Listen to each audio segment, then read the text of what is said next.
नमस्ते, नमस्कार, जय हिंद साथियों। कल एक महत्वपूर्ण बैठक की जानकारी आप सबको है और पूरी ब्रीफिंग, क्योंकि अभ्यर्थियों को बार बार सूचित करना, ये बात बिल्कुल सही है कि उनको पूरी जानकारी होनी चाहिए। और कल गांधी स्मारक के पास सुबह 11 बजे के आसपास बैठक बुलाई गई है और जितने भी अभ्यर्थी हैं और जिनको पहले पता है कि जो संविदा कर्मियों को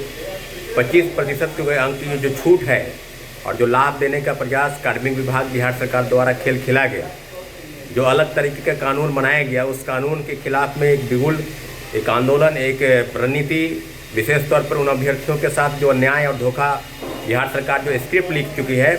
उसके लिए बीएसएससी, सीजीएल 4, बीएसएससी, इंटरमीडिएट स्तरीय बहाली, एएसओ, डीएसओ, असिस्टेंट इंजीनियर की वैकेंसी और सभी बहालियों में जो संविदा कर्मियों को जो लाभ देने की जो प्रक्रिया है, उस प्रक्रिया में हम आगे बढ़ेंगे साथियों।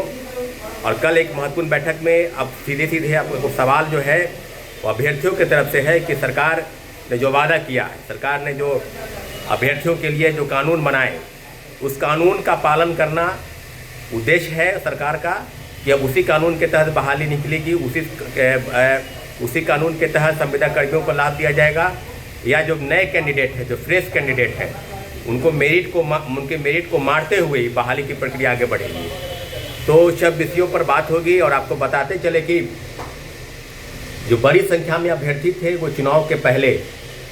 जो मुलाकात करने भी आए थे और वो चाहते थे कि इसके मामले में एक बैठक आयोजित हो और बैठक में सारी रणनीति बनाकर हम आगे बढ़ेंगे। अब संविदा कर्मियों के मामले पर हम आपको बता दें कि सीधी जो लड़ाई है वो लड़ाई बिहार सरकार से होगी।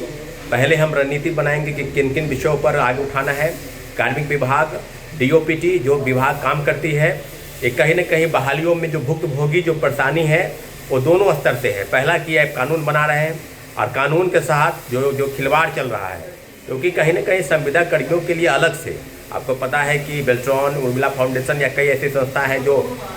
अनुबंध पर लोगों को नौकरी रखती है और उसके बाद जो फ्रेश कैंडिडेट हैं उनके साथ उनकी जो लड़ाई है वो सीधी लड़ाई मेरिट को लेकर होगी। तो अब सीधे जिस विषय पर अब चर्चा होगी यही है कि कैसे हम लोग को लड़ना है, किन किन विषयों को लेकर हम लोग को आगे बढ़ना है। तो पूरी बातचीत हम लोग करेंगे पूरे रणनीति के साथ। और सही सवाल कि अगर आप नहीं आते हैं, क्योंकि लड़ाई कोई हमारी अकेले की नहीं है, एक सामूहिक लड़ाई है और सामूहिक लड़ाई में सब लोगों के राय विचार, राय मशवरे के साथ हम आगे बढ़ेंगे। तो पूरी तरीके से जितने भी अभ्यर्थी हैं जो इंटरमीडिएट की बहाली में बैठना चाहते हैं, क्योंकि आपको पता है कि जो 12,199 के जो पद थे,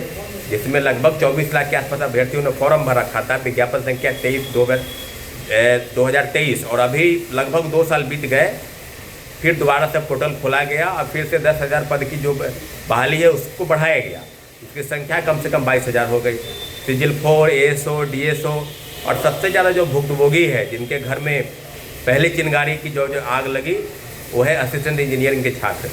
वो बहुत बड़े भुक्तभोगी के रूप में सामने आए और उसके बाद ये बहाली की प्रक्रिया अन्य विभागों में शुरू हो गई। बीएसएससी,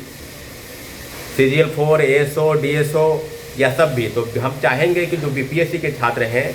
बीएसएससी के छात्र हैं या बीटीएससी के यानी बिहार तकनीकी सेवा आयोग,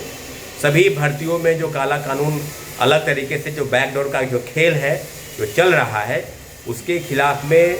अभ्यर्थियों का एक रुख, अभ्यर्थियों का एक जत्था किस प्रकार से काम करता है, कैसे कैसे रणनीति बनाकर हम इन सब चीज़ों पर आगे विषय पर लड़ेंगे। इसलिए जितने भी अभ्यर्थी हैं, जो तमाम जिलों के अभ्यर्थी हैं, पहले ही 3 दिन पहले ही आपको बता दिया गया है और फिर से 16 तारीख के दिन यानी कल एक अति महत्वपूर्ण बैठक के माध्यम से सारे अभ्यर्थियों को दोबारा बुलाया जा रहा है। क्योंकि आप इस चीज़ को समझिए कि बैठक पहली है, इसका मतलब ये नहीं कि बैठक फिर नहीं होगी, बैठक होगी, लेकिन पहली बैठक बहुत महत्वपूर्ण बैठक है और चुनाव के पहले ही किया जाना था, लेकिन चुनाव होने के बाद सरकार गठन हो गए। अब इस बहाली की प्रक्रिया में जैसा कि पता है कि सीजीएल 4 की भी परीक्षा होनी है, इंटरमीडिएट वाली बहाली जो है उसके मामले में भी सरकार आगे बढ़ेगी और कई बहालियों पर पूरी तरीके से संविदा कर्मी को जो लाभ देने का जो प्रोसेस है, उस प्रोसेस में कहीं ना कहीं मेरिटधारी छात्र काफ़ी संख्या में है। तो इसलिए हम चाहते हैं कि भारी संख्या में आपका एक जुटान और एक सेंसिटिव लोग जो वाकई चाहते हैं कि हम लोग इस मुद्दे को उठाएं, हम लोग इस मुद्दे पर लड़ें, हम लोग उस मुद्दे का विरोध करें, तो भारी संख्या में आपका आना बहुत ज़रूरी है और अति आवश्यक समझे। तो आपको पूरी तरह से सूचित किया गया है कि serial 4, ASO, BSO, DSO, intermediate बहाली, +2 वाली, वो सब बहाली पर संविदा कर्मियों को जो लाभ देने का कानून है, काला कानून, उस काला कानून का नाम ही है भर्ती आयोग, भर्ती घोटाला। और मुझे लगता है कि बिहार की जितने भी भर्ती हुए हैं उस भर्ती का सबसे बड़ा जो रीज़न ये है कि संविदा कर्मियों को ठेके पर बहाल करके सरकारी नौकरी की तरह अनुबंध पर सरकार रखती है। और आपको पता है कि ठेके पर बहाली कैसे मिलती है, पैसे देकर। जाहिर सी बात है कि लोग पैसे देकर बहाल होते हैं, और अब उनको बैकडोर से जो खेल है उस खेल को खेला जा रहा है। तो अभ्यर्थियों से आग्रह निवेदन है, और लगातार हम आपसे आग्रह कर रहे हैं, क्योंकि बैठक मेरी अकेले की नहीं है, हम सभी लोगों की सामूहिक लड़ाई है। और इस लड़ाई को अंतिम मकाम तक कैसे ले जाना है, इसकी पूरी रणनीति, पूरा जो स्क्रिप्ट है वो हम लोग को लिखना होगा, और पूरी तरीके से हम लोग रणनीति के साथ आगे बढ़ेंगे। साथियों, प्लीज़ इस वीडियो को आप अंत तक शेयर करें और सभी लोगों को पहुंचाएं जो इस बहाली की प्रक्रिया को गलत मानते हैं, जो इस संविदा कर्मियों को लाभ देने के कानून को गलत मानते हैं, उन तक हमारी बात पहुंचे। और निश्चित रूप से इस बैठक के माध्यम से सारी रणनीति जो है बनाई जाएगी। साथियों, कल 11 बजे सुबह गांधी स्मारक के पास, गांधी मूर्ति, गांधी स्मारक, गांधी मैदान आप आइए, और निश्चित रूप से हम लोग बैठकर सारे रणनीतियों की चर्चा करेंगे। सब डॉक्यूमेंट के साथ जितने भी कानून बनाए गए हैं, जो भी कार्मिक विभाग से फाइल पास हुआ है, सभी को लेकर वहाँ पर मौजूद होइए, और निश्चित रूप से हम सभी विषयों पर बात करेंगे। साथियों, बहुत बहुत धन्यवाद।